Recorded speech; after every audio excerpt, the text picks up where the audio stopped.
नमस्कार दोस्तों, 23 अप्रैल 2021 के daily the Hindu editorial discussion में आपका स्वागत है। देखते हैं कौन कौन से इंपॉर्टेंट आर्टिकल्स डिस्कस करेंगे। पहला article, the chequered legacy of a chief justice of India. भाई भर भर के प्रशांत भूषण साहब ने यहाँ पे चीफ जस्टिस ऑफ इंडिया की बुराई की है।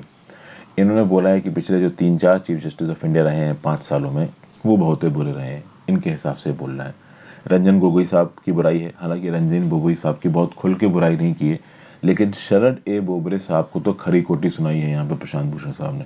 शरद ए बोबड़े साहब के समय पे सब कुछ गंदा हुआ है, ये बात यहाँ पे प्रशांत भूषण साहब बोल रहे हैं। कुछ इस प्रकार से शायद बोल रहे हैं, मतलब एक पॉइंट अच्छा बोला, बाकी सब पॉइंट बोबड़े साहब के अगेंस्ट निगेटिव बोले। एक्चुअली में यही वही प्रशांत भूषण है जिन्होंने शरद बोबड़े साहब की बाइक पे फोटो पोस्ट कर दी थी, उसके बाद क्रिमिनल कंटेंट का केस चल गया था इनके ऊपर। हालांकि बाद में 1 रुपए का फाइन लगा के प्रशांत भूषण साहब को छोड़ दिया गया था। तो भाई कौन कौन से बेसिस पे यहाँ पे ये बोबड़े साहब को उल्टा सीधा खरी खोटी सुना रहे, उसके बारे में बात करेंगे। नेक्स्ट आर्टिकल है अ डिसेंट इनटू डिसइल्यूजमेंट और केओस। भाई सेकेंड वेव ऑफ कोरोना के रिस्पेक्ट में यहाँ पे बात हो रही। रिसेंटली प्रधानमंत्री जी 20 अप्रैल को उन्होंने नेशन को एड्रेस किया, और जो उनकी स्पीच थी उस स्पीच में कहीं ना कहीं पुरानी ही टोन थी, लेकिन कोई ऐसा कॉन्क्रीट स्टेप नहीं बताया गया जिसके थ्रू इस कोरोना के पैंडेमिक की सेकेंड वेव से लड़ा जा सके। ओके, तो ये सब बातों में यहाँ पे मतलब पब्लिक हेल्थ से रिलेटेड यहाँ पे कुछ आप कह सकते हो कि आइडियोलॉजिकल टाइप की बातें यहाँ पे ऑथर ने कर दी हैं, ठीक है। और यहाँ पे ये भी ऑथर ने बताया है कि देखिए, किसी भी चीज़ की 2 मेडिसिन होती हैं। एक तो होती है मेडिकल मेडिसिन, एक होती है सोशल, एक होती है मेडिकल वैक्सीन, एक होती है सोशल वैक्सीन। अभी मेडिकल वैक्सीन कोरोना के रिस्पेक्ट में है भाई, ये कोविशील्ड और कोवैक्सीन, और सोशल वैक्सीन में है फिजिकल डिस्टेंसिंग।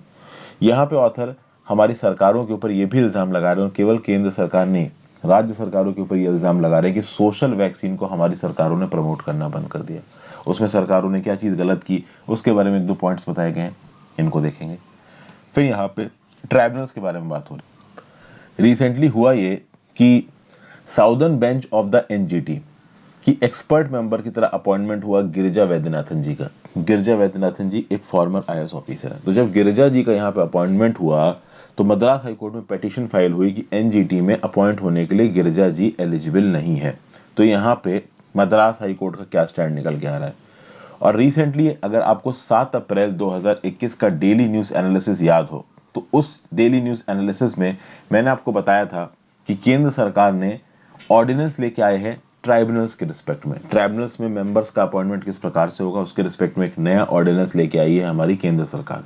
तो उस पर्टिकुलर न्यूज़ के बारे में जानना चाहते हैं तो इस 7 अप्रैल 2021 वाला डेली न्यूज़ एनालिसिस देख ली जाके। अगर आपने देख रखा है तो इस पर्टिकुलर न्यूज़ को जाके रिवाइज कर लो, क्योंकि ये न्यूज़ और रिसेंटली जो गिरिजा जी वाला केस हो रहा है, ये दोनों आपस में एक दूसरे के साथ कनेक्टेड है।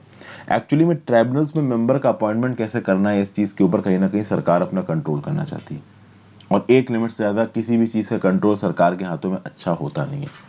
तो यहाँ पे रिस्पेक्टिवली गिरिजा जी की जो क्वालिफिकेशंस हैं, उस क्वालिफिकेशंस के हिसाब से क्या वो एनजीटी की मेंबर बनने के काबिल हैं, इसके बारे में बातचीत की है।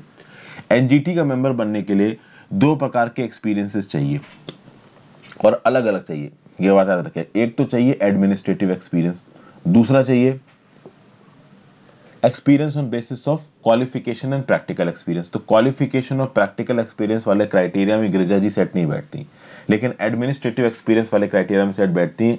Reason being senior IAS officer हैं, तो ऑब्वियस सी बात है बहुत सारे ऐसे इंपॉर्टेंट पोर्टफोलियोज इन्होंने हेड किए हैं जहाँ पे इन्होंने इन्वायरमेंटल मैटर्स को देखा है। तो इसके रिस्पेक्ट में जो जो पॉइंट्स बताए गए हैं उन पॉइंट्स के बारे में हम लोग बात करेंगे। फिर बात करते हैं जजेस प्रोटेम, एड हॉक जजेस की बात कर रहे हैं यहाँ पे। हाई कोर्ट के समय पे मैंने ये टॉपिक आपको पढ़ाया भी है अपनी लक्ष्मीकांत पॉलिटी की सीरीज में, तो मेरी लक्ष्मीकांत पॉलिटी की सीरीज देखिए जाके। अब बेसिकली आपको पता है कि हाई कोर्ट में वैकेंसीज इस समय पे बहुत ज़्यादा है। कॉलेजियम सिस्टम के थ्रू सुप्रीम कोर्ट के कॉलेजियम ने तो सरकार को ये रिकमेंड कर दिया है कि आप इन इन जजेस को जजेस अपॉइंट कर सकते हो, हाई कोर्ट का, सुप्रीम कोर्ट का। लेकिन एक्चुअली में प्रॉब्लम ये है कि सरकार अपॉइंटमेंट कर नहीं रही है, और बहुत लंबे समय से सरकार, केंद्र सरकार अपॉइंटमेंट नहीं कर रही है जजेस का। तो यहाँ पे article 224A of the constitution को इन्वेक करने की कोशिश कर रही है सुप्रीम कोर्ट। सुप्रीम कोर्ट का ये बोलना है कि देखिए, आर्टिकल 224A तक क्यों जाना पड़ेगा सुप्रीम कोर्ट का। देखिए 57 लाख केसेस की पेंडेंसी है हाई कोर्ट में, और जो वैकेंसी लेवल है हाई कोर्ट में वो 40% का है। 5 हाई कोर्ट्स में वैकेंसी लेवल, आप कह सकते हो ओवरऑल वैकेंसी की जो वजह है, 5 हाई कोर्ट्स हैं, 5 हाई कोर्ट्स में ओवरऑल वैकेंसी का 54% केसेस है। मतलब यहाँ पे बहुत इंपॉर्टेंट हो जाता है कि अर्जेंट बेसिस पे हाई कोर्ट के जजेस का अपॉइंटमेंट हो। तो ऑब्वियस सी बात है, यहाँ पे केंद्र सरकार तो अपॉइंटमेंट कर नहीं रही है, तो मजबूरी में सुप्रीम कोर्ट आर्टिकल 224A को इन्वोक करी, जिसके थ्रू एड हॉक जजेस यानी कि रिटायर्ड जजेस को यहाँ पे अपॉइंट किया जा सके। एक और आर्टिकल है इलेक्शन कैंपेन्स को वर्चुअल बनाने के लिए। इसके रिस्पेक्ट में मैं किसी और वीडियो में बात करूंगा, यहाँ पे मैं इस आर्टिकल को डिस्कस नहीं कर रहा हूँ। और फाइनली जो एक आर्टिकल डिस्कस करेंगे वो है making education accessible. John Varghese साहब का यहाँ पे आर्टिकल है, ये प्रिंसिपल है सेंट स्टीफेंस कॉलेज दिल्ली के। इन्होंने बहुत एक सिंपलिस्टिक व्यू पॉइंट दिया है, और छोटा सा सिंपलिस्टिक व्यू पॉइंट देखेंगे। ये बता रहे हैं कि भाई कोरोना के समय पे टीचर और पढ़ने वाले स्टूडेंट दोनों की हालत खराब है। तो टीचर और पढ़ने वाले स्टूडेंट की हालत खराब है, इंटरनेट पेनिट्रेशन इंडिया में 50% पे। तो यहाँ पे ऑल इंडिया रेडियो के थ्रू और यहाँ पे दूरदर्शन के थ्रू एजुकेशन की प्रॉब्लम को सॉल्व करने का एक बड़ा सिंपलिस्टिक सा सॉल्यूशन, और मैं कहूँगा कि काफ़ी इफेक्टिव सॉल्यूशन भी लगा, ये देने की कोशिश कर रहे हैं। तो इनका सॉल्यूशन किस हद तक सही है, किस हद तक इम्प्लीमेंट किया जा सकता है, प्रैक्टिकल है, इन सब चीज़ों के बारे में हम लोग बात करेंगे। तो ये 5 आर्टिकल्स हम लोग डिस्कस करने वाले हैं दोस्तों। आगे बढ़ने से पहले वीडियो पे लाइक का बटन, अगर अब तक आपने इस वीडियो को शेयर नहीं किया है, इस चैनल को शेयर और सब्सक्राइब नहीं किया है, कर दीजिए। ज्वाइन बटन दबा के आप हेल्प कर सकते हो। मेरे चैनल हर्षित द्विवेदी एजुकेशन की प्लेलिस्ट सेक्शन में जाइए, वहाँ पे आपको जितनी भी मैंने अलग अलग प्लेलिस्ट बना रखी हैं उनके लिंक्स मिल जाएंगे। अच्छा लगे तो ज्वाइन करिए, इंस्टाग्राम पे फॉलो कर सकते हैं। मैसेजेस और वीडियोस के थ्रू आपसे जुड़ने की कोशिश करूंगा। टेलीग्राम ग्रुप ज्वाइन कर लीजिए इस पर्टिकुलर लेक्चर की पीडीएफ के लिए, मेरे लेक्चर्स की नोटिफिकेशन के लिए। साथ साथ अभी शॉर्ट्स के थ्रू मैं आपके लिमिटेड सवालों के जवाब देने की कोशिश करूंगा, तो आप रेगुलरली चैनल को चेक करते रहें। वहाँ पे आपको जो आपके कहते हैं ना इंडिविजुअल डाउट्स टाइप की चीज़ें होती हैं, हो सकता है मैं डिस्कस करूँ। ओके, तो पहला article, chequered legacy of a chief justice of India. सिर्फ कहानी की तरह सुनिए। सुप्रीम कोर्ट में लास्ट 5 सालों के लिए जो भी 4 चीफ जस्टिस ऑफ इंडिया रहे हैं, उनकी इतनी बुराई कर रहे हैं मिस्टर प्रशांत भूषण। वो बोल रहे हैं कि भाई ये जो चीफ जस्टिस ऑफ इंडिया है इसको इंडिपेंडेंट कस्टोडियन माना जाता है, लेकिन ये चीफ जस्टिस ऑफ इंडिया सरकार का एक इंस्ट्रूमेंट बन के रह गया है। Former chief justice of India Ranjan Gogoi की बात करके प्रशांत भूषण साहब बोल रहे हैं कि अयोध्या का वर्डिक्ट, रफाल वर्डिक्ट कहीं ना कहीं रंजन गोगोई साहब ने दिए, पूरी तरीके से सरकार के फेवर में दिए, और उसके बाद जाके उन्होंने राज्यसभा ज्वाइन कर ली। तो इससे साफ साफ क्या पता चला कि कहीं ना कहीं रंजन गोगोई बैक एंड से सरकार को सपोर्ट दे रहे थे।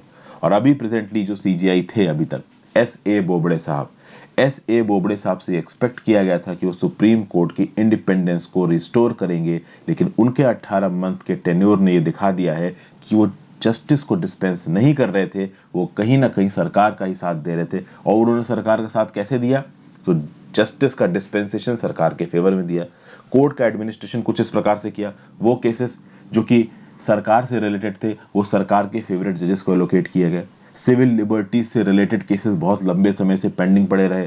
पुअर और मार्जिनलाइज्ड की हालत पे सुप्रीम कोर्ट ने कोई एक्शन नहीं लिया, और एग्जीक्यूटिव के अनकॉन्स्टिट्यूशनल एक्शंस और पॉलिसीज पे बहुत लेट एक्शन आया, ये एक्शन आया ही नहीं। बोबड़े साहब के लिए प्रशांत भूषण साहब बोल रहे हैं, इनका टेन्योर शुरू हुआ नवंबर 2019 में।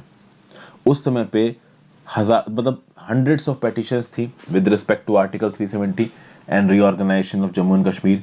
फिर इनके पावर में आने के बाद सिटीजनशिप अमेंडमेंट आया, और सिटीजनशिप अमेंडमेंट एक्ट से रिलेटेड पिटीशंस आई हैं। जामिया यूनिवर्सिटी में, जवाहरलाल नेहरू यूनिवर्सिटी में ये जो कन्फ्रंटेशन हुआ स्टूडेंट्स का और आर्म्ड ग्रुप्स का, तो इन सब चीज़ों के रिस्पेक्ट में chief justice of India Bobde साहब ने कुछ भी नहीं किया। आप देखिए, जामिया मिलिया इस्लामिया में और जवाहरलाल नेहरू यूनिवर्सिटी में सिटीजनशिप अमेंडमेंट एक्ट को लेके जो भी प्रोटेस्ट हुए, उसके बारे में अलग अलग लोगों की अपनी अलग अलग राय हो सकती है। नो डाउट्स इन प्रोटेस्ट के दौरान जो आर्म्ड गूंस थे वो उल्टी सीधी तरीके से यूनिवर्सिटीज में घुस के बच्चों को मार रहे थे, बहुत जगहों पे बच्चों को पीटा भी गया। लेकिन जो बच्चों का आप कह सकते हो यहाँ पे पेटिशन या फिर कह लीजिए कि एजिटेशन करने का तरीका था, वो भी हर समय पे पूरी तरीके से सही नहीं था। तो सीए का जो एजिटेशन है उसके रिस्पेक्ट में सबकी अपनी अपनी राय हो सकती है। बहरहाल सीए के रिस्पेक्ट में बता दूं कि ये एक्ट तो बन चुका है, लेकिन कहीं ना कहीं अभी इसको इम्प्लीमेंट नहीं किया गया। कुछ जगहों पे मैं बोलूंगा कि यहाँ पे बोबड़े साहब का जो आप कह रहे हो कि क्रिटिसाइजमेंट कर रहे हैं मिस्टर प्रशांत भूषण, वो सही हो, कुछ जगहों पे कर रहे थे। जैसे कि एक चीज़ है इलेक्टोरल बॉन्ड्स के रिस्पेक्ट में मैंने वीडियो बनाई है। इलेक्टोरल बॉन्ड्स के रिस्पेक्ट में सुप्रीम कोर्ट ने सरकार का साथ दिया है। ये बात बहुत अजीब है, क्योंकि सच में इलेक्टोरल बॉन्ड्स इक्वलिटी को और ट्रांसपेरेंसी को प्रमोट नहीं करते। इलेक्टोरल बॉन्ड्स में आप ये पता ही नहीं कर सकते कि कौन सी पॉलिटिकल पार्टी को कितना पैसा किसकी तरफ से आया। और ऑब्वियस सी बात है, इलेक्टोरल बॉन्ड्स को मैनेज करता है स्टेट बैंक ऑफ इंडिया, जो कि एक सरकारी बैंक है। तो भाई रूलिंग पॉलिटिकल पार्टी तो देखिए ये पता कर लेगी कि कौन कितना पैसा किस पॉलिटिकल पार्टी के पास जा रहा है, लेकिन आम लोगों को ये बात पता नहीं चल पा रही है। तो इलेक्टोरल बॉन्ड्स पे कहीं ना कहीं सुप्रीम कोर्ट ने एक्शन नहीं लिया है, और उसके लिए सुप्रीम कोर्ट को क्रिटिसाइज करना चाहिए। तो ये प्रशांत भूषण का क्रिटिसाइजमेंट सही है। एक जगह मैं बोलूंगा जहां पे प्रशांत भूषण का क्रिटिसाइजमेंट सही नहीं है, वो है रोहिंग्या रिफ्यूजीज का मामला। यहाँ पे प्रशांत भूषण बोबड़े साहब के ऊपर इल्जाम लगा रहे हैं कि रोहिंग्या रिफ्यूजीज को इंडिया में नहीं आने दिया जा रहा है, जो आ रहे हैं उनको डिपोर्ट करने की कोशिश कर रही सरकार, तो इस बेसिस पे सुप्रीम कोर्ट कुछ नहीं कर रहा है। अरे रोहिंग्यास को म्यांमार में मारा गया तो उनको इंडिया में जगह देनी चाहिए। देखिए, इंडिया डंपिंग ग्राउंड नहीं है मेरे हिसाब से। अभी इंडिया के अंदर आप सबको जगह देने लगोगे तो इंडिया वाले कहाँ जाएंगे? 140 करोड़ से ज्यादा की हमारी आबादी है। कोरोना के पैंडेमिक के चलते हमारे हेल्थ रिसोर्सेज और बाकी रिसोर्सेज इतने ज्यादा कम हैं कि हम अपनी ही प्रॉब्लम नहीं झेल पा रहे हैं। ऐसे केसेस में और रिफ्यूजीज को इंडिया के अंदर इंट्रोड्यूस करना, अभी सिटीजनशिप अमेंडमेंट वाला एक्ट वाला मुद्दा भी जिंदा है। यहाँ पे रिफ्यूजीज के रिस्पेक्ट में सरकार की पॉलिसी देखिए थोड़ी, आप कह सकते हो, दो साइड रही है। रिलीजन के आधार पे यहाँ पे सरकार ने डिस्क्रिमिनेशन किया है। जो मुस्लिम्स हैं आसपास की कंट्रीज के, उनको सरकार ने अंदर नहीं आने दिया, लेकिन मुस्लिम के अलावा जो क्रिश्चियन, बुद्धिस्ट, जैन्स, हिंदूज हैं, उनको सरकार सिटीजनशिप दे रही है अंडर सिटीजनशिप अमेंडमेंट एक्ट। सरकार का लॉजिक ये है, और कुछ हद तक मैं बोलूंगा ये लॉजिक सही है, ये जो बांग्लादेश, अफगानिस्तान, पाकिस्तान जैसी कंट्रीज हैं, यहाँ पे माइनॉरिटीज को मारा जाता है, दबाया जाता है, ये बात प्रूव्ड है। और इन कंट्रीज में हालात खराब है। अभी अगर इन कंट्रीज की जो मेजॉरिटी कम्युनिटी है, मुस्लिम कम्युनिटी, उसके आप कह सकते हो लोगों को भी इंडिया में आने दिया जाता है, तो प्रॉब्लम ये होगी कि जो सच में परेशान है उनके साथ साथ वो लोग भी आने लगेंगे जो परेशान नहीं है, बट उनके पास वहां पे कोई इंप्लॉयमेंट अपॉर्चुनिटी नहीं है। अफगानिस्तान में क्या ही इंप्लॉयमेंट अपॉर्चुनिटी है, पाकिस्तान में क्या ही इंप्लॉयमेंट अपॉर्चुनिटी है। बांग्लादेश में हम फिर भी कह सकते हैं कि हाँ भाई, बांग्लादेश की पर कैपिटा इनकम और इकोनॉमिक हालत थोड़ी बहुत इंडिया से ठीक है। तो पॉइंट समझ रहे हो आप? सिटीजनशिप अमेंडमेंट एक्ट के अंदर सरकार ने मतलब माइनॉरिटी कम्युनिटीज को इंडिया के अंदर आने की परमिशन दी, जिनके खिलाफ वहां पे परसिक्यूशन हो रहा है उनके होम कंट्री में, और परसिक्यूशन हो रहा है ये हमको पता है। लेकिन हमको ये भी पता है कि रोहिंग्यास के खिलाफ भी परसिक्यूशन हो रहा है। कहीं ना कहीं म्यांमार में रोहिंग्यास को मारा गया है, और ये रोहिंग्यास बहुत बड़ी तादाद में भाग के बांग्लादेश गए थे। इंडिया भी आए हैं, बट इंडिया उतनी तादाद में नहीं आ पाए। अभी बांग्लादेश इन रोहिंग्यास को लेकर काफी स्ट्रगल कर रहा है। एक आइलैंड पूरा का पूरा बांग्लादेश ने अलग रिजर्व कर दिया रोहिंग्यास के लिए। उस आइलैंड का नाम बताइए, मैंने उसके ऊपर अलग से एक वीडियो बना रखी है।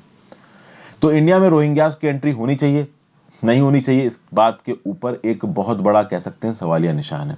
मैं आपको एक और बात बता दूं, बांग्लादेश से, अफगानिस्तान से और पाकिस्तान से अब इंडिया में किसी भी कम्युनिटी, चाहे वो हिंदू कम्युनिटी हो, मुस्लिम कम्युनिटी हो, क्रिश्चियन कम्युनिटी हो, कि पर्सन का आ पाना मुश्किल है, क्योंकि अब जो लैंड बाउंड्री एग्रीमेंट है बांग्लादेश के साथ वो काफी अच्छा हो गया है।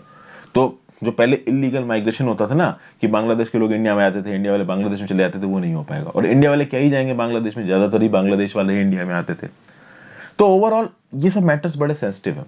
रोहिंग्यास की बहुत बड़ी आबादी है, लगातार उनको बर्मा में मारा जा रहा है, म्यांमार में मारा जा रहा है, आज भी उनको मारा जा रहा है। तो वो तो बड़ी तादाद में इंडिया में आना ही चाहते हैं। अगर इंडिया अपने गेट्स खोल देता है तो कहीं ना कहीं हमारे ह्यूमन रिसोर्सेज पे इंपैक्ट पड़ेगा। सरकार की सीधी सीधी ये पॉलिसीज है कि हम रोहिंग्या रिफ्यूजीज को शरण नहीं दे पाएंगे। अब सुप्रीम कोर्ट से यहां प्रशांत भूषण एक्सपेक्ट कर रहे हैं कि रोहिंग्या रिफ्यूजीज के लिए इंडिया में दरवाजे खुलवा दे सुप्रीम कोर्ट। क्या सुप्रीम कोर्ट ये कर देगी तो आप इस चीज को आप एसेंट दोगे? ये आप पे डिपेंड करता है सोचने के ऊपर। रोहिंग्या छोड़िए, क्या बांग्लादेश में कल की डेट में बहुत बड़ी क्वांटिटीज में हिंदू भर भर के इंडिया में आने लगे और इंडिया में आके बसने लगे, तो क्या सुप्रीम कोर्ट सपोर्ट दे सकती है, सरकार सपोर्ट दे सकती है? ऑब्वियसली बात है, नहीं दे सकती है, क्योंकि हमारी आबादी इतनी ज्यादा है कि हम इतने ज्यादा लोगों को अकोमोडेट नहीं कर सकते। ये जो सिटीजनशिप अमेंडमेंट एक्ट जैसी चीजें हैं ना, इनको बहुत ज्यादा इमोशंस के साथ मत देखा करो दोस्तों, ये सब पॉलिटिकल गिमिक्स होते हैं। आप देखो, सिटीजनशिप अमेंडमेंट एक्ट को लागू तक नहीं किया गया अभी। सरकार स्टेट लेजिस्लेटिव असेंबली के इलेक्शंस के रिजल्ट के हिसाब से इनको लागू करेगी। तो ये सब जो एक्ट्स होते हैं ना, सिटीजनशिप अमेंडमेंट एक्ट्स, धर्म के नाम पे भड़का के वोट खींचने के लिए होते हैं, कहीं ना कहीं ओवरऑल पॉपुलर पब्लिक ओपिनियन को मोल्ड करने के लिए होते हैं। इसलिए इन सब चीजों को बहुत ज्यादा इमोशनल तरीके से देखना सही नहीं। फिर आगे बात करते हैं कि और किन किन रिस्पेक्ट में बोबड़े साहब की यहाँ पे बुराई कर रहे हैं मिस्टर प्रशांत भूषण साहब। जब कोरोना का लॉकडाउन लगा उसके चलते सुप्रीम कोर्ट बहुत लंबे समय तक बंद रहा और 25% से भी कम केसेस की सुनवाई हुई सुप्रीम कोर्ट में। बहुत सारे हेबियस कॉर्पस के पिटीशंस मंथ्स तक पेंडिंग पड़े रहे और सुप्रीम कोर्ट ने कहीं ना कहीं उन्हें सुना तक नहीं। तो कहीं ना कहीं ये भी आप कह सकते हो कि बात जो बोबड़े साहब के ऊपर इल्ज़ाम लगाया जा रहा है वो कहीं ना कहीं सही है। एक जो सबसे बड़ा फैक्टर है जिसके बेसिस पे सबसे ज्यादा सुप्रीम कोर्ट को और बोबड़े साहब को क्रिटिसाइज किया गया है, ये केवल प्रशांत भूषण ने किया, सबने किया, कि भाई जब कोरोना का पैंडेमिक लगा था तो माइग्रेंट लेबर क्राइसिस आई थी, एक मास एक्सोडस दिखा था, बड़े शहरों से छोटे शहरों की तरफ चलना शुरू किए थे, हंड्रेड्स ऑफ मील्स ये चले थे। उस समय पे सीजीआई का और सुप्रीम कोर्ट का इंटरवेंशन सही समय पे नहीं आया। बहुत बड़े बड़े एनजीओ, बहुत बड़े बड़े एमिनेंट पब्लिक पर्सनालिटीज ने पेटिशंस डाली सुप्रीम कोर्ट में कि कहीं ना कहीं इन माइग्रेंट लेबरर्स के लिए कुछ किया जाए। सुप्रीम कोर्ट ने किया बट कहीं ना कहीं देर से किया। तो इस चीज के लिए कहीं ना कहीं शरद बोबड़े साहब को क्रिटिसाइज करना चाहिए। उसके बाद अगर आप बात करो तो एक केरला के जर्नलिस्ट है सिद्दीक कप्पन की हैबियस कॉर्पस पिटीशन आई। एक्चुअली सिद्दीक कप्पन हाथरस रेप को कवर करने जा रहे थे, उनको पकड़ के जेल में डाल दिया गया। ओके, तो सिद्दीक कप्पन की पिटीशन, ठीक है ना, बहुत लंबे समय तक पेंडिंग पड़ी रही। ओवरऑल फार्मर्स के इशू में भी सुप्रीम कोर्ट ऑफ इंडिया और सीजीआई साहब ने कमेटी बनवाई, बट उस कमेटी को बनवाने में भी बहुत सारे लोगों ने इल्ज़ाम लगाया कि बैक एंड से सुप्रीम कोर्ट और सरकार की जुगलबंदी है। फिर आप देखोगे कि master of the roster system को बहुत गलत प्रकार से प्रयोग किया गया है। Master of the roster system की पे मैंने वीडियो भी बनाई है जिसमें मैंने बताया है कि चीफ जस्टिस ऑफ इंडिया के पास रिस्पॉन्सिबिलिटी होती है कि कौन सा केस किस पर्टिकुलर जज के पास जाएगा, और यहाँ पे भी सरकार को सपोर्ट किया है बोबड़े साहब ने, ऐसा इनके ऊपर इल्ज़ाम लगाया जा रहा है। प्लस बोबड़े साहब ने जगन मोहन रेड्डी की कंप्लेन के ऊपर एक्शन नहीं लिया, ये भी इनके ऊपर इल्ज़ाम लगाया जा रहा है। तो जगन मोहन रेड्डी ने अब जो सीजीआई बने हैं उनके ऊपर इल्ज़ाम लगाया। अभी के लिए सीजीआई कौन है? तो एनवी रमन्ना साहब। तो जगन मोहन रेड्डी ने एनवी रमन्ना साहब के ऊपर इल्ज़ाम लगाया। इन्वेस्टिगेशन किसको करनी थी? बोबड़े साहब को करनी थी। बोबड़े साहब ने बैक चैनल से इन्वेस्टिगेशन कर ली और एनवी रमन्ना को निर्दोष साबित कर दिया गया। तो इस बेसिस से प्रशांत भूषण बोबड़े साहब क्रिटिसाइज कर रहे हैं, लेकिन यहाँ पे मैं बोलूंगा कि पूरी तरीके से क्रिटिसाइज करना सही नहीं है। रीजन बीइंग जगन मोहन रेड्डी खुद कोई दूध के धुले हुए नहीं है, उनके खुद के खिलाफ करप्शन के बहुत सारे केसेस पेंडिंग हैं। फिर एंड में सिर्फ एक पॉइंट पे तारीफ की है बोबड़े साहब की, प्रशांत भूषण साहब ने, कि वेस्ट बंगाल ट्रीज केस में इन्होंने एक एक्सपर्ट कमेटी बनाने की बात की थी जो कि ट्रीज की वैल्यू को डिसाइड करेगा। अगर पब्लिक प्रोजेक्ट के लिए ट्री काटे जाते हैं तो उस ट्री की इकोनॉमिक वैल्यू क्या होगी, इसको डिसाइड किया जाएगा। एक ये पर्टिकुलर डिसीजन बोबड़े साहब का यहाँ पे प्रोग्रेस से बता रहे हैं, कौन? प्रशांत भूषण साहब। तो इतने पॉइंट्स पे यहाँ पे प्रशांत भूषण ओपनली बोबड़े साहब को क्रिटिसाइज कर रहे हैं। अब ये क्रिटिसाइजमेंट सही है या गलत है, ये अलग अलग कह सकते हैं, पॉलिटिकल पर्सपेक्टिव्स हो सकते हैं। मैं बोलूँगा कुछ पॉइंट्स के ऊपर क्रिटिसाइजमेंट सही है, कुछ पॉइंट्स के ऊपर क्रिटिसाइजमेंट गलत है। कौन से पॉइंट्स के ऊपर सही है और कौन से के ऊपर गलत है, इसके बारे में भी मैंने अभी आपसे बात करी ही है। नेक्स्ट आर्टिकल पे चलते हैं। A descent into disillusionment and chaos in the second wave, administrative indolence, chaotic public communication and counterintuitive policy stand out. देखिए, प्रधानमंत्री जी का एड्रेस आया था नेशन को 20 अप्रैल को, काफ़ी मोटिवेशनल था, बट कहीं ना कहीं जो एक्सपेक्टेशंस थी लोगों को, वो एक्सपेक्टेशंस पूरी तरीके से पूरी नहीं हुई। लॉकडाउन को लगाने के अगेंस्ट बात की मोदी साहब ने। अब मैं आपसे बोलूँगा कि अब जो केसेस आ रहे हैं ना इंडिया में, 3,32,000 केसेस, भाई कहीं ना कहीं लॉकडाउन लगना चाहिए। लंबा नहीं, पर 7 दिन का, 10 दिन का, 15 दिन का कंप्लीट लॉकडाउन लगना चाहिए, क्योंकि अब बहुत बड़ा खतरा पब्लिक हेल्थ को यहाँ पर नजर आ रहा है। तो थोड़ा बहुत तो यहाँ पे लॉकडाउन लगना चाहिए। प्लस यहाँ पे प्रधानमंत्री जी को इस बेसिस पे भी क्रिटिसाइज करना है कि इस बार प्रधानमंत्री जी आए तो उन्होंने मास्क तक नहीं पहना। ओके, तो अब वो अलग बात है कि प्रधानमंत्री जी जब भाषण दे रहे हैं तो किसी बंद कमरे में बैठ के भाषण दे रहे होंगे, उनके पास ज़्यादा लोग नहीं होंगे, लेकिन फिर भी मास्क नहीं पहना, इस बात को लेकर कहीं ना कहीं प्रधानमंत्री जी को क्रिटिसाइज कर रहे हैं। यहाँ पे दो एसेंशियल पिलर्स की बात कर रहे हैं ऑथर। एक पिलर है मेडिसिन और दूसरा है सोशल साइंस। पब्लिक हेल्थ के दो पिलर्स हैं, मेडिसिन और सोशल साइंस। ये जो मेडिकल इंटरवेंशन है ना, इसको काफ़ी इंपॉर्टेंस देती है सरकार।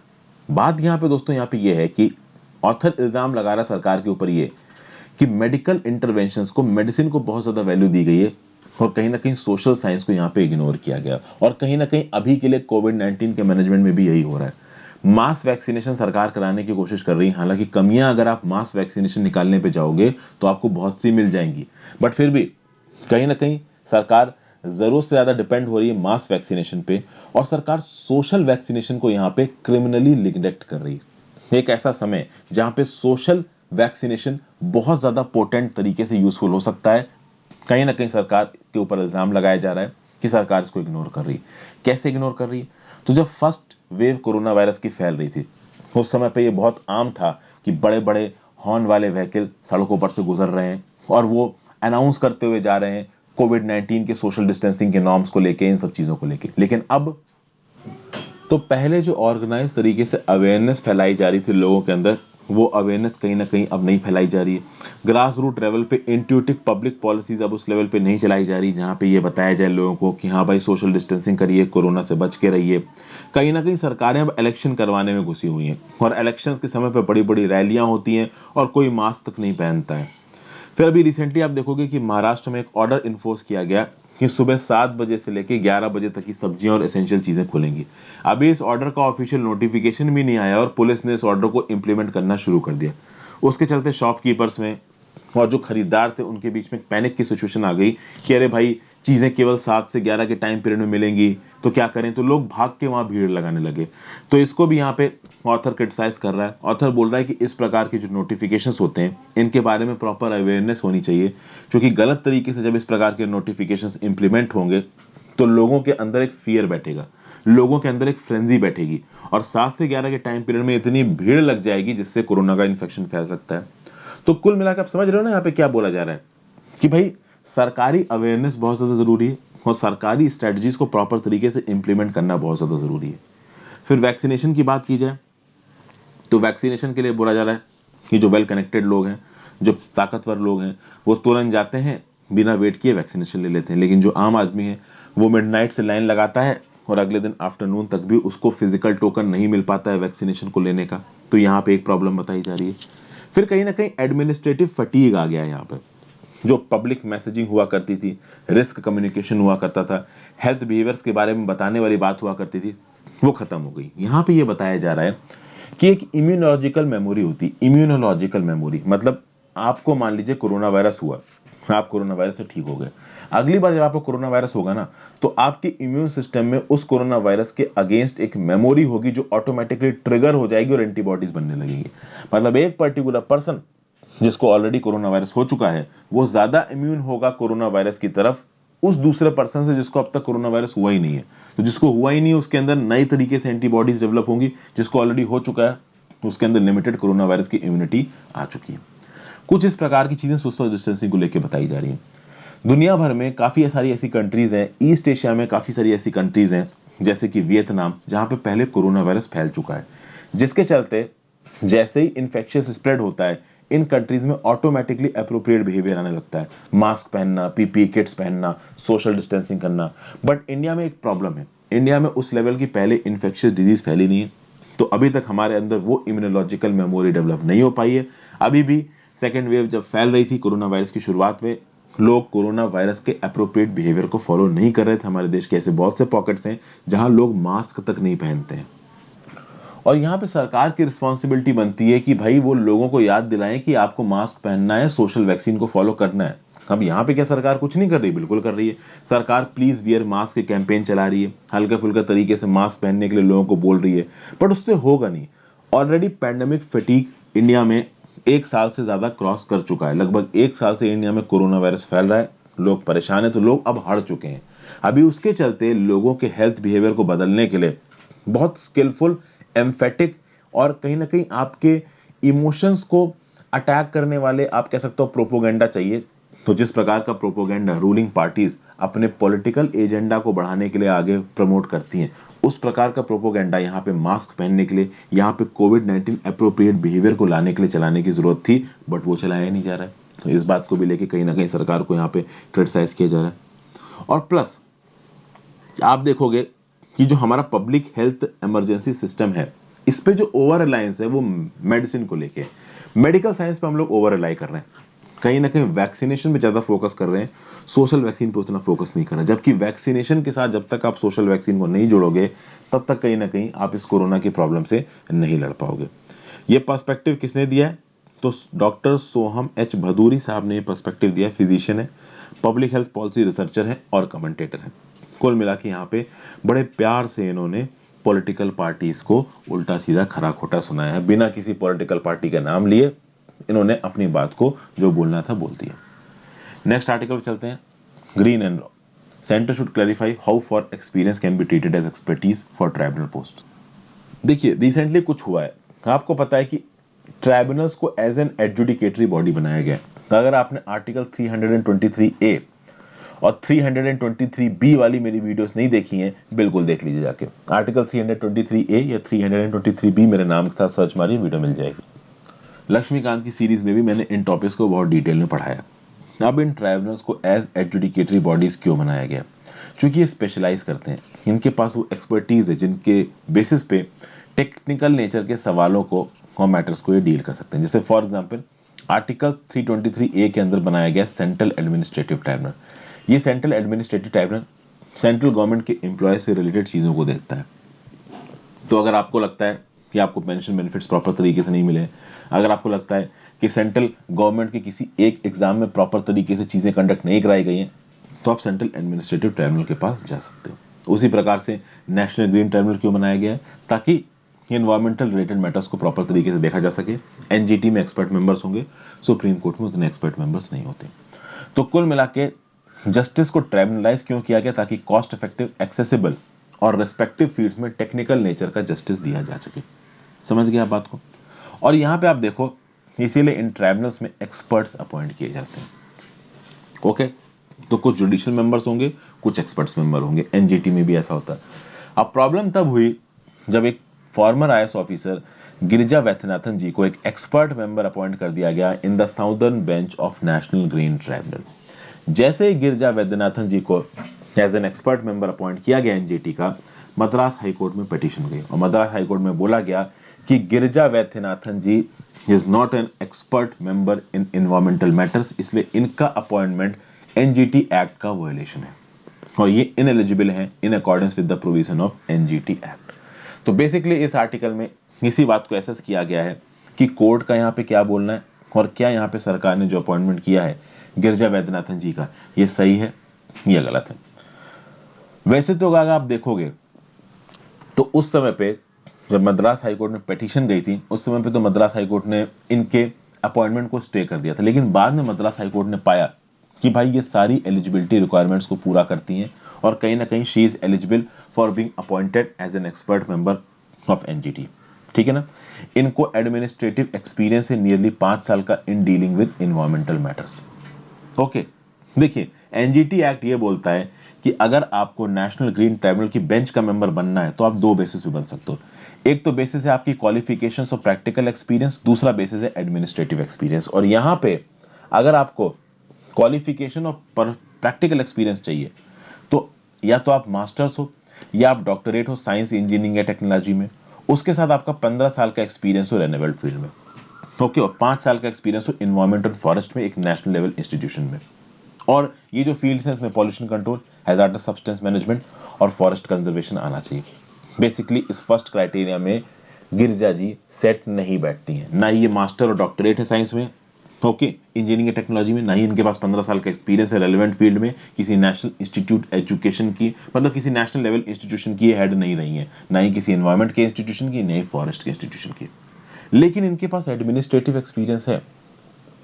ओके, ये जो बेसिकली ये बोला गया है ना कि भाई इन्वायरमेंटल मैटर्स से डील करने वाला एक्सपीरियंस, तो चूंकि ये आईएएस ऑफिसर रह चुकी हैं तो तमिलनाडु के इन्वायरमेंट एंड फॉरेस्ट डिपार्टमेंट की ये सेक्रेटरी रह चुकी हैं।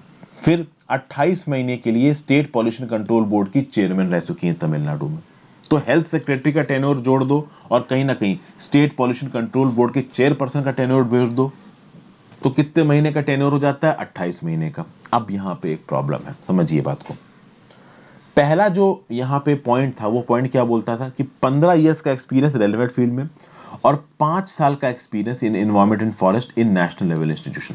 अभी इस नेशनल लेवल इंस्टीट्यूशन में 5 साल की बात करो तो क्या हेल्थ सेक्रेटरी ऑफ तमिलनाडु इस पोस्ट को जस्टिफाई करेगा? क्या तमिलनाडु के स्टेट पॉल्यूशन कंट्रोल बोर्ड का चेयरमैन होना इस पोस्ट को जस्टिफाई करेगा? इस बात को डिसाइड करने की ताकत केवल सरकार के पास है। एनजीटी एक्ट को किसने डिवाइस किया? पार्लियामेंट ने डिवाइस किया।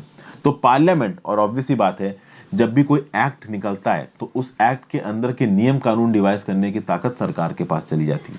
तो यहाँ पे मद्रास हाईकोर्ट अपने जजमेंट के थ्रू यही बोलने की कोशिश कर रहा है कि चूंकि यहाँ पे गिरिजा वैद्यनाथन जी का अपॉइंटमेंट सरकार की तरफ से हुआ है और एनजीटी एक्ट को भी कहीं ना कहीं डिवाइस करने में सरकार और पार्लियामेंट का हाथ रहा है, तो यहाँ पे ये पर्टिकुलर अपॉइंटमेंट होना चाहिए या नहीं होना चाहिए, this is a matter of government and parliament. इसमें जुडिशरी का इंटरफेरेंस ज्यादा नहीं होना चाहिए।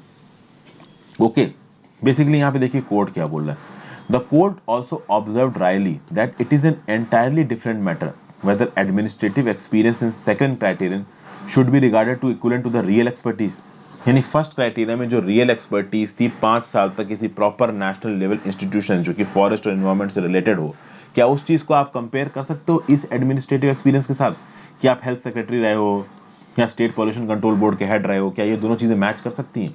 ये दोनों चीजें मैच करेंगी या नहीं करेंगी, ये एक अलग मैटर है, लेकिन इस चीज को डिसाइड करने की ताकत केवल सरकार के पास है।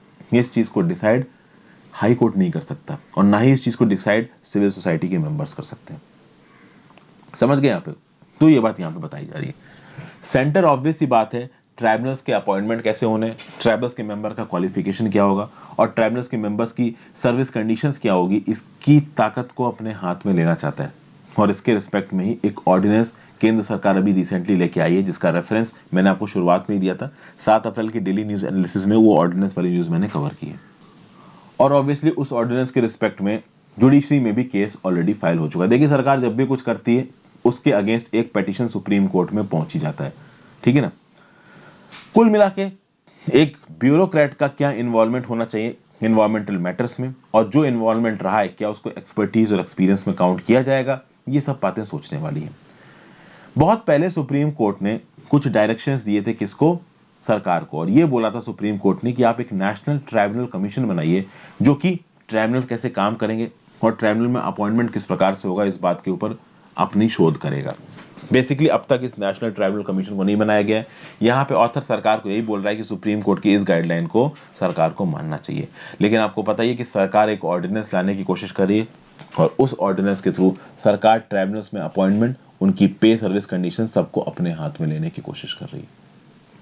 ओके, एक बार ये जो ट्राइब्यूनल्स के ऊपर अपॉइंटमेंट और सर्विस कंडीशंस के कंट्रोल वाला ऑर्डिनेंस अगर पार्लियामेंट में सरकार पास करा लेती है तो कल की डेट में ट्राइब्यूनल्स में कौन बैठेगा, वो कितने समय के लिए बैठेगा, उसको क्या तनख्वाह मिलेगी और ट्राइब्यूनल्स किस तरीके से काम करेंगे, ये ताकत भी सरकार के पास चली जाएगी। किस हद तक सरकार के पास जाएगी वो समय आने पर पता चलेगा।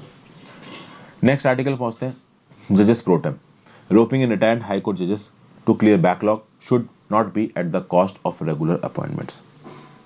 क्या बोला जा रहा है? रिसेंटली सुप्रीम कोर्ट ने एक डिसीजन लिया है और यहाँ पे एक dormant provision of the constitution को एक्टिवेट किया गया है। ये डॉर्मेंट प्रोविजन है article 224A of the constitution of India. देखिए कहीं ना कहीं हाई कोर्ट में बहुत ज़्यादा वैकेंसी हो गई और इस हाई कोर्ट की वैकेंसी को भरने में बहुत समय लग गया।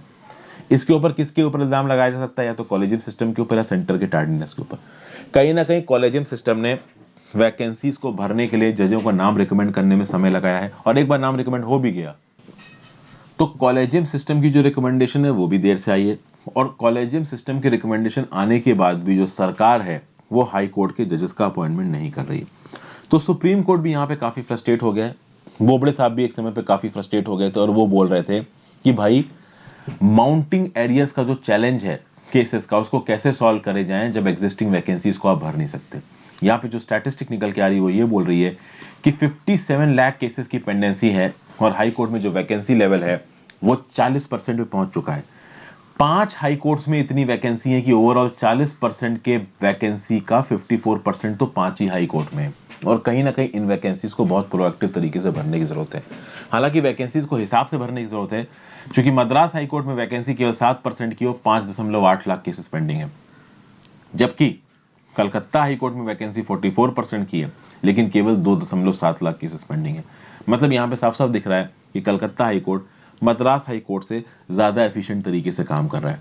तो कहीं ना कहीं जो कोर्ट्स ज़्यादा एफिशिएंट तरीके से काम कर रहे हैं उनके पास आप अकॉर्डिंगली थोड़े कम जजेस अपॉइंट करो, और जहाँ पे बैकलॉग ज़्यादा है वहाँ पे थोड़े से जजेस आप ज़्यादा अपॉइंट करो। रीज़न बीइंग प्रोपोर्शनेट तरीके से जजेस को अपॉइंट करना है, ताकि ओवरऑल होलिस्टिकली कंसोलिडेटेड पिक्चर हमें बैकलॉग ऑफ केसेस की क्लियर होती नजर आए।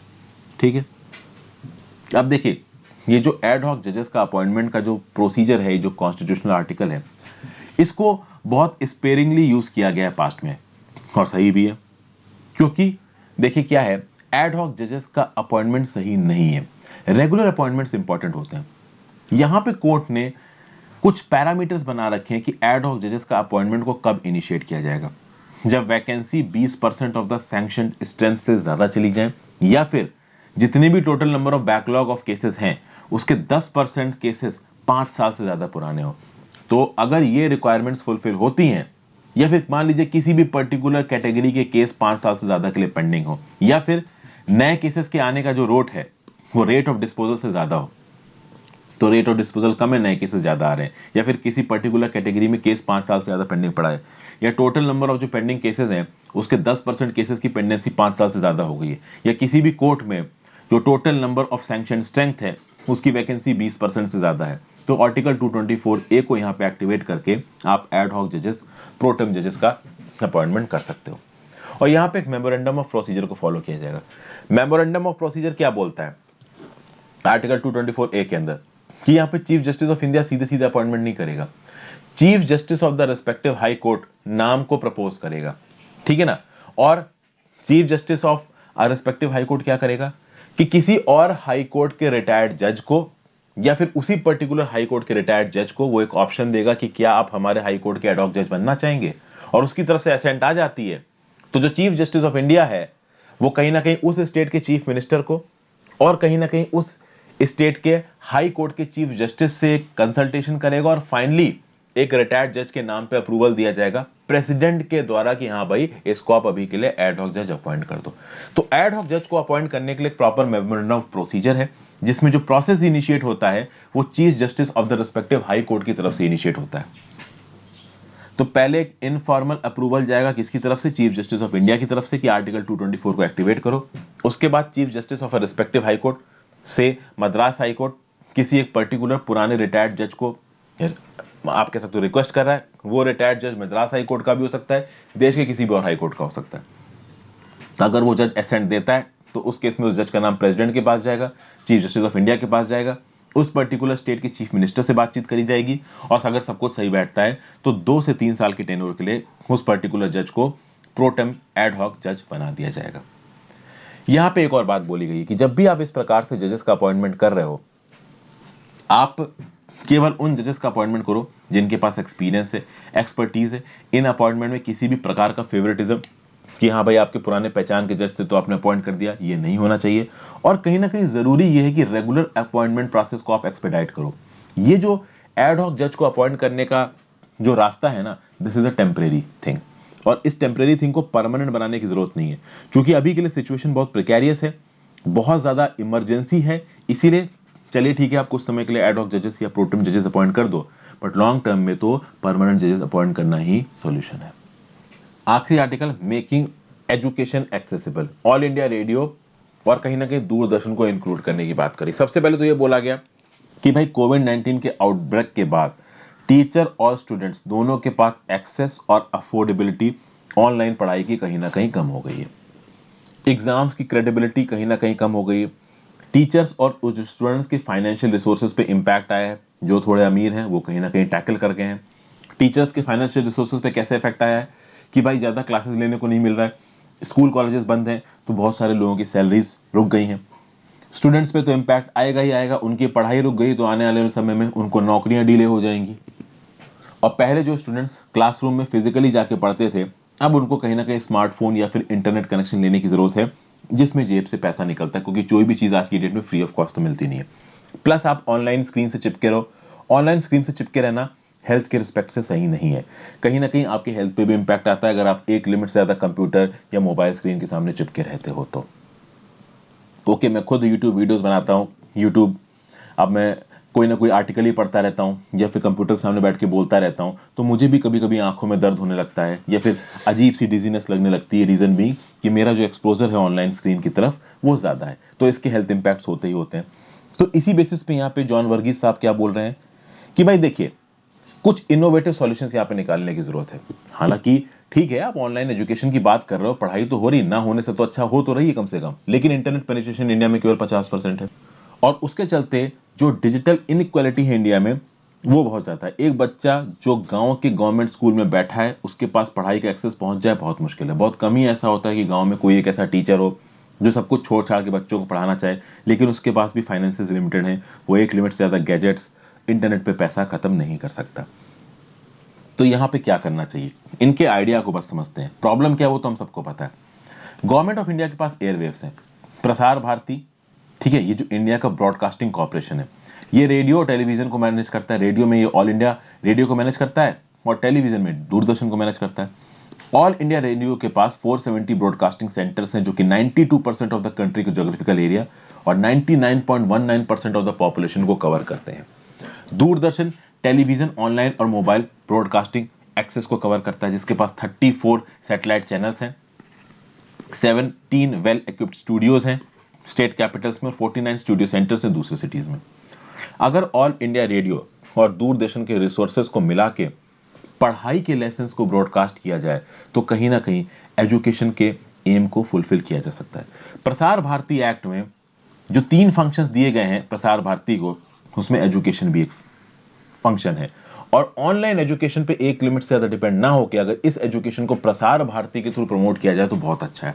तो क्लास 10th 11th और 12th के लिए 4:1 के रेशियो में लेक्चर्स को कहीं ना कहीं प्रोपोगेट किया जा सकता है, जिसमें ऑल इंडिया रेडियो 4 घंटे के लेक्चर्स दे और दूरदर्शन 1 घंटे के लेक्चर दे।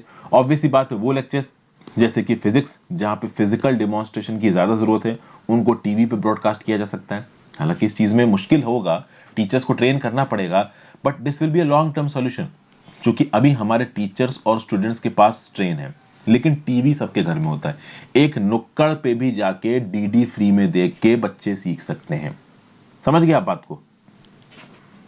तो ये जो टीचर्स और बच्चे के ऊपर एक्स्ट्रा ऑर्डिनरी स्ट्रेस आ रहा है, उस स्ट्रेस को इस ऑल इंडिया रेडियो और दूरदर्शन के कॉम्बिनेशन से ठीक किया जा सकता है। हालांकि इसमें बहुत सारे पैसे सरकार के खत्म होंगे लेकिन चीजें अच्छी होंगी। आप देखिए यहाँ पे टीचर्स को प्लानिंग में इन्वॉल्व कर सकते हैं पॉलिसी मेकर, टीचर्स को सही प्रकार की ट्रेनिंग दे सकते हैं जिस हिसाब से टीचर्स अपनी स्क्रिप्ट लिखेंगे कि कैसे टेस्टिंग करवानी है, कैसे लेक्चर्स को बच्चों को डिलीवर करना है। इंटरनेशनल प्रैक्टिसेस को यहाँ पे अडॉप्ट किया जा सकता है और सेंट्रल और स्टेट एजुकेशनल बोर्ड्स की यहाँ पे मदद ली जा सकती है सपोर्ट करने के लिए, मॉनिटर करने के लिए, फीडबैक प्रोवाइड करने के लिए। लेकिन इसके जो ओवरऑल आउटकम्स हैं वो बहुत पॉजिटिव निकल के आएंगे। और इनकी कैपेसिटी के साथ साथ जो प्राइवेट एफएम स्टेशन हैं 104.8, 91.7, इनको भी इम्बाइब किया जा सकता है, सिमुलेट किया जा सकता है थोड़ी बहुत फीस देके। तो online FM station, all India radio और दूरदर्शन के बेसिस पे कहीं ना कहीं बच्चों तक पढ़ाई को पहुंचाने की बात करी जा रही है। टीचर्स को बोला जा रहा है कि आप अपने ट्रेनिंग शेड्यूल को इस हिसाब से एसेस कर लीजिए और कहीं ना कहीं बच्चों को पढ़ाइए। अब ये मैं बोलूंगा कि एक बहुत पोटेंशियल स्टेप है, काफी अच्छा मैं कहूंगा एक व्यू पॉइंट यहाँ पे दिया गया है। प्लस एक और व्यू पॉइंट दिया गया कि इंटरनेशनल सर्विस प्रोवाइडर्स को सरकार बोले कि कुछ हद तक फ्री में इंटरनेट दो, कुछ घंटे फ्री में इंटरनेट दो, वो तो देखिए एक प्रैक्टिकल स्टेप नहीं है। बट ऑल इंडिया रेडियो को, दूरदर्शन को इस्तेमाल करके बच्चों तक फ्री में एजुकेशन पढ़ाना, this is a very important step और इसको किसी ना किसी एग्जाम में एज एन आंसर आप कोट भी कर सकते हो। तो ये था आज का एडिटोरियल एनालिसिस। आई होप आपको कुछ ना कुछ सीखने को मिला हो। Thank you for watching, have a great day.